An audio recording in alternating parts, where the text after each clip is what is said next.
All right, it is time. I'm here in MV3, back of the room, just going to wend my way. Thanks, guys. Look, they've already made a small little nook for me to repurpose myself here at the front to welcome you to Six Music Live. Welcome, audience.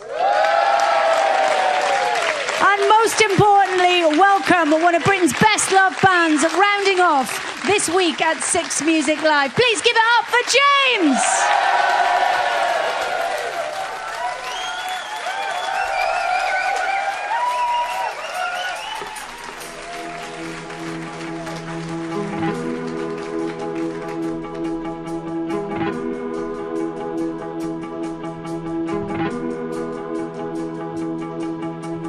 Please don't get me started looking backwards.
Thank you.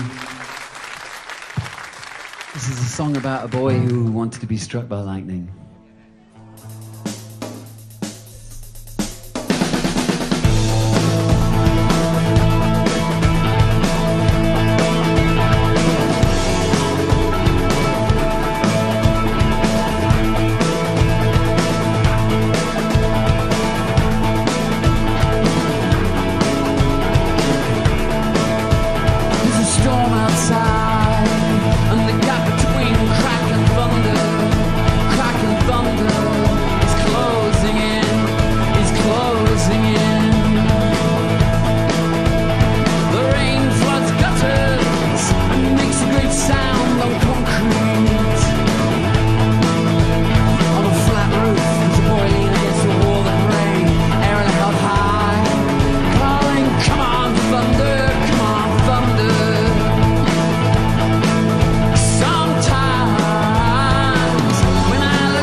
James on BBC Six Music. Wonderful, gentlemen, thank you. Hello, you're all right, hello, thanks. Oh my word, thank you. What a great start, hello. saw you just pop in on stage. I could have followed you down there. Thanks very much, Tim.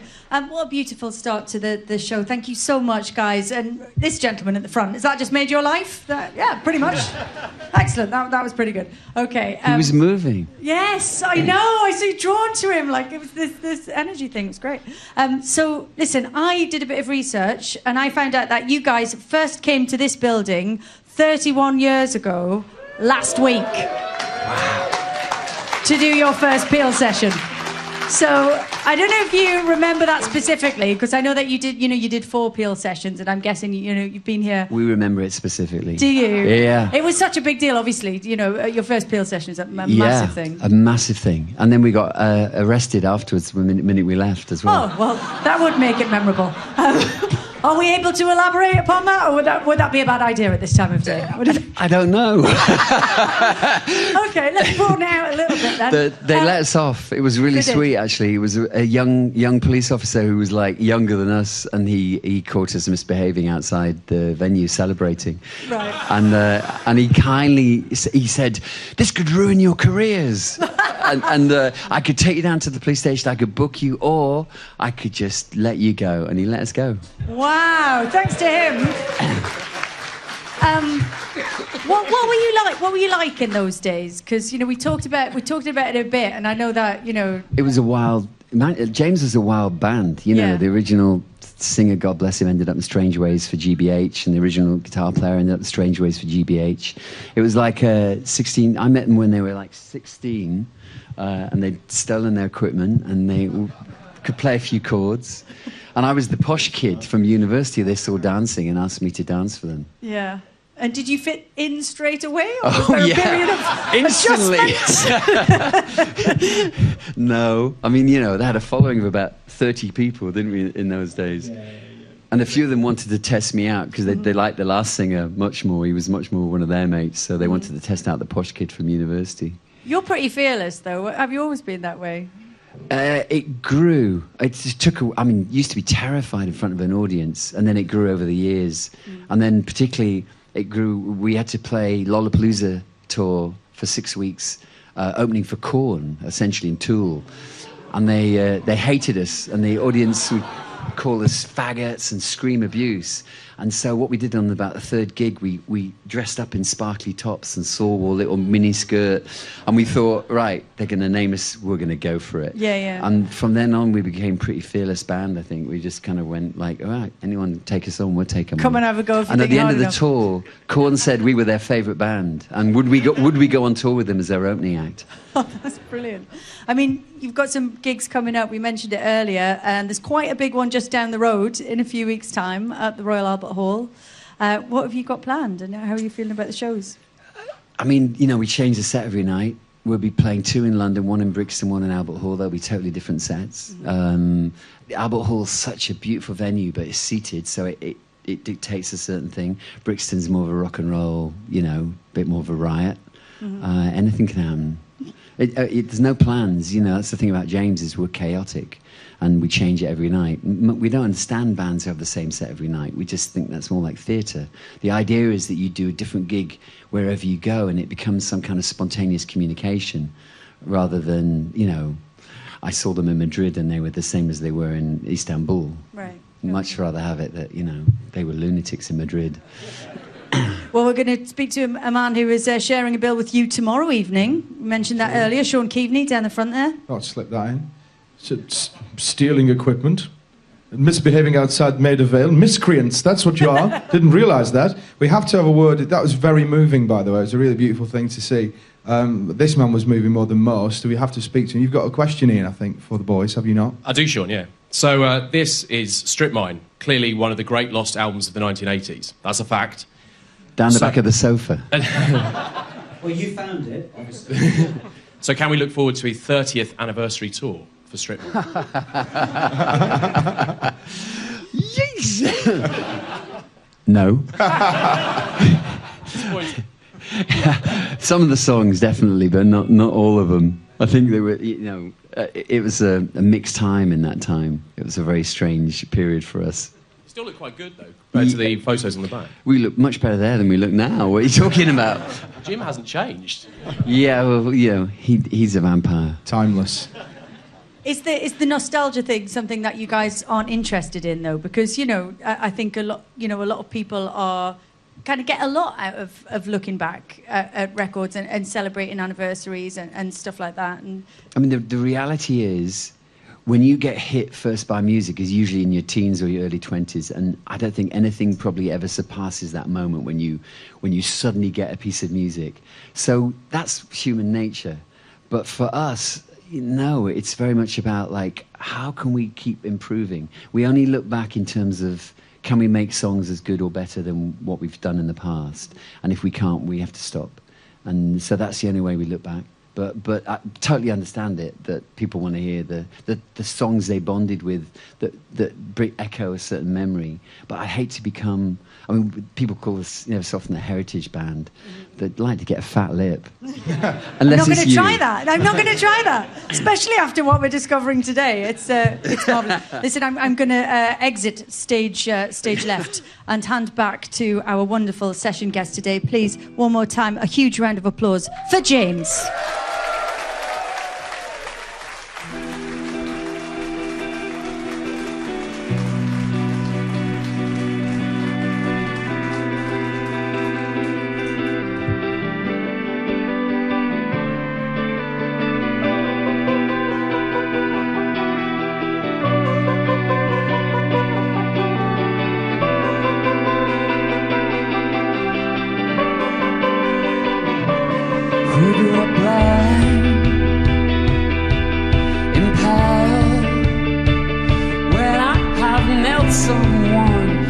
Someone for crimes I harbor in my mind, my self-righteous mind. When I have raised my colors high, these chains I've forged, sinking like a stone, sunk to depths, interrogation. Or I judge, I have become interrogation of my own. Let the record show liars, lies and self-deceit, liars, lies and self-deceit. I'm digging a hole, I'm digging a hole.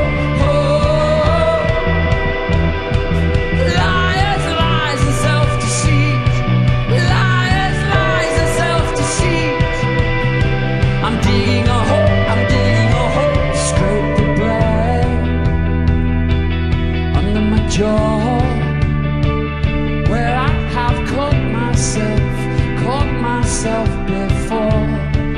This blade repeats mistakes, tiny lies. Where I have nicked myself, the lies drain out the lies.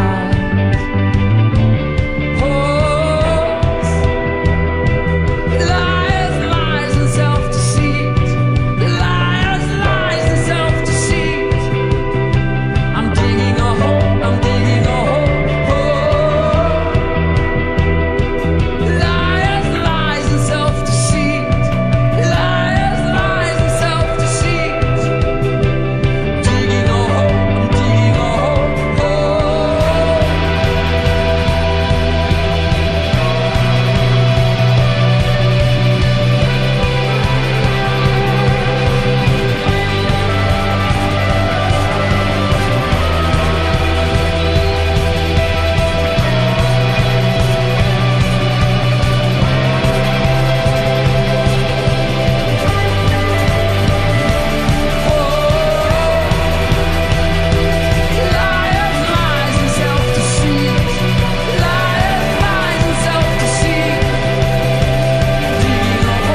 songs we wrote.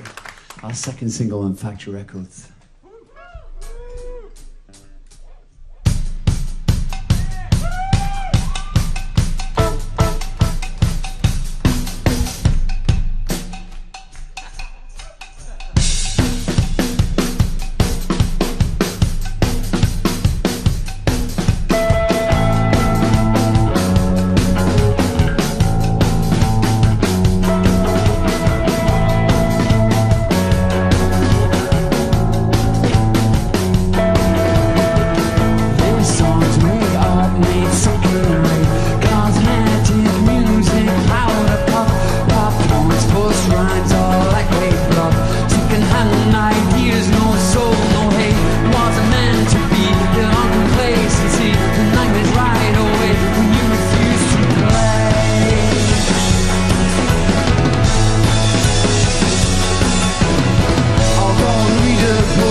Thanks.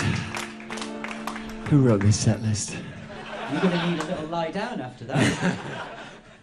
This is dedicated to my friend Gabrielle, who died a year or so ago. It's about having actually, after she died about a week later, I dreamt of her and she was so strong and clear and clean, and then of course you wake up and you realise she's gone. And that's what this song was about.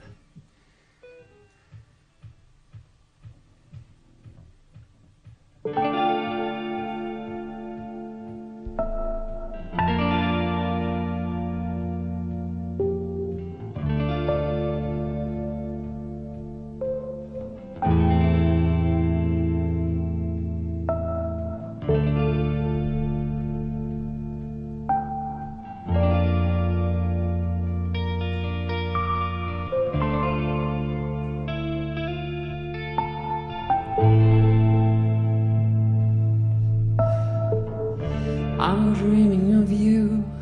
You are free of all the pain you kept from me. Your gaze is strong. I'm dreaming of you with your black brown eyes that seem to see right through me. Your wise half smile.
I love you. See you next time.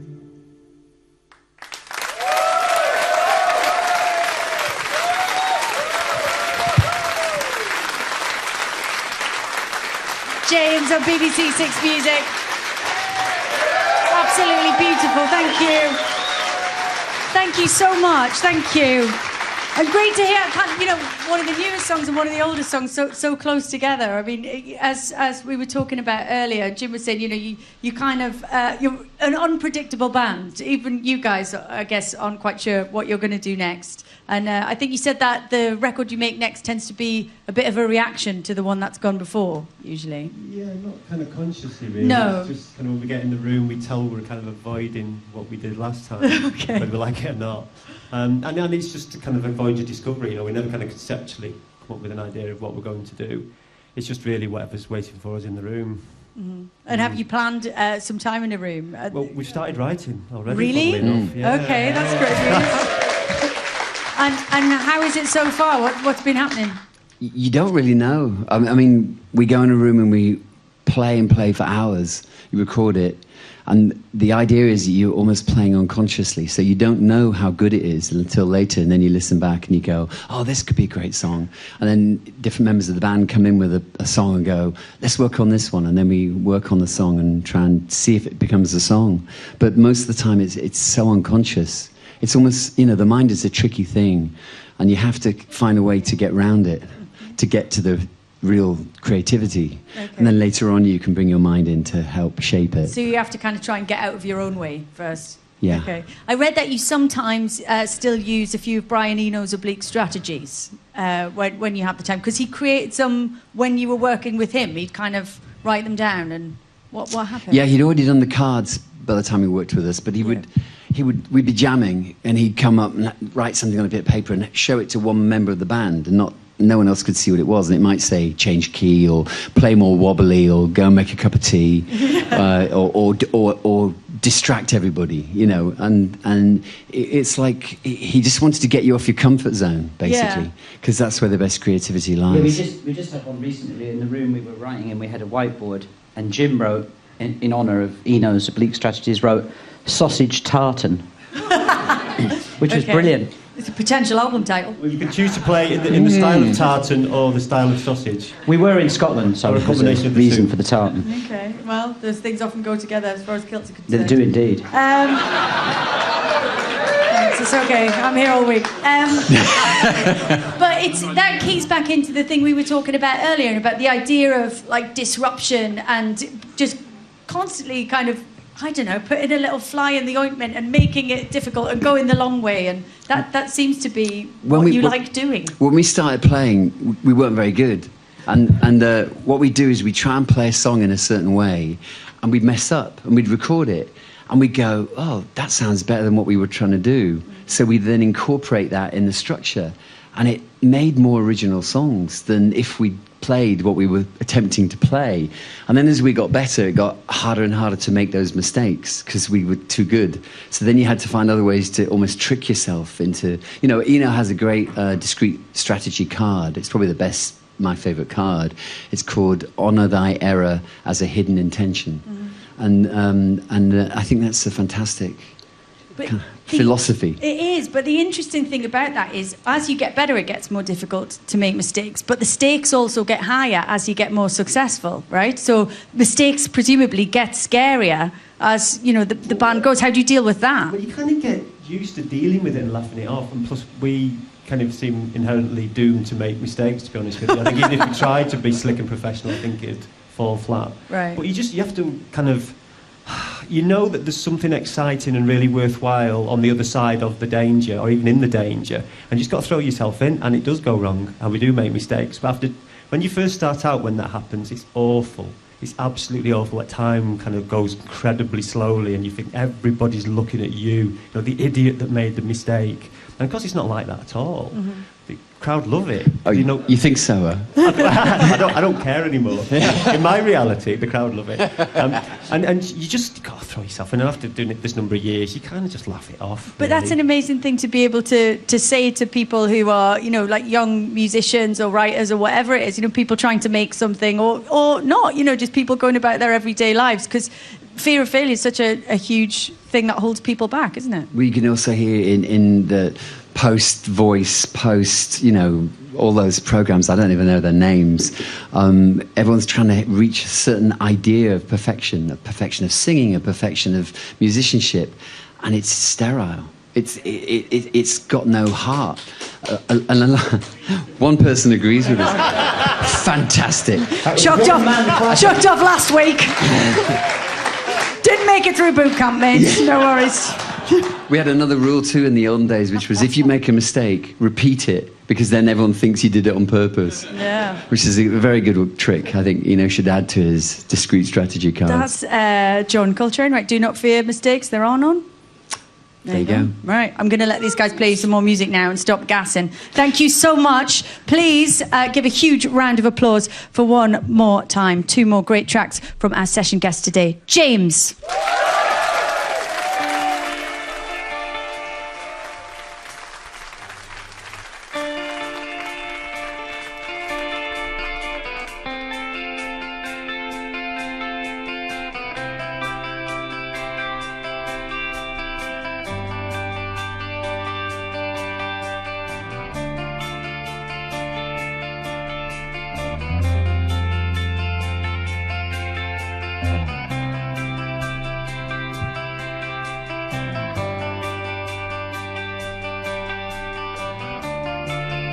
Are you aching for the grave? Well, that's okay, 'cause we're insured.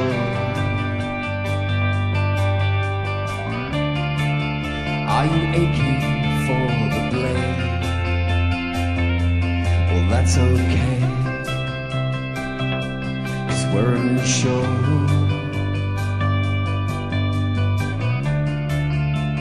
Getting away with it all messed up. Getting away with it all messed up. That's the living. We're getting away with it all messed up. Getting away with it all messed up. That's the living.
I've become the kind of man I've always hated.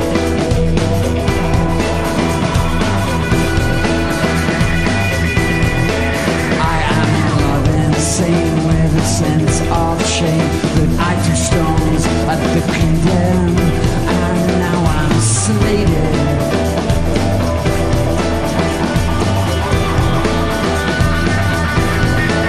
I may have paid for sex, but I was blessed by love in this land that's ruled by gods of lust and money. But I don't believe you're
to what has been an incredible week here at Six Music Live.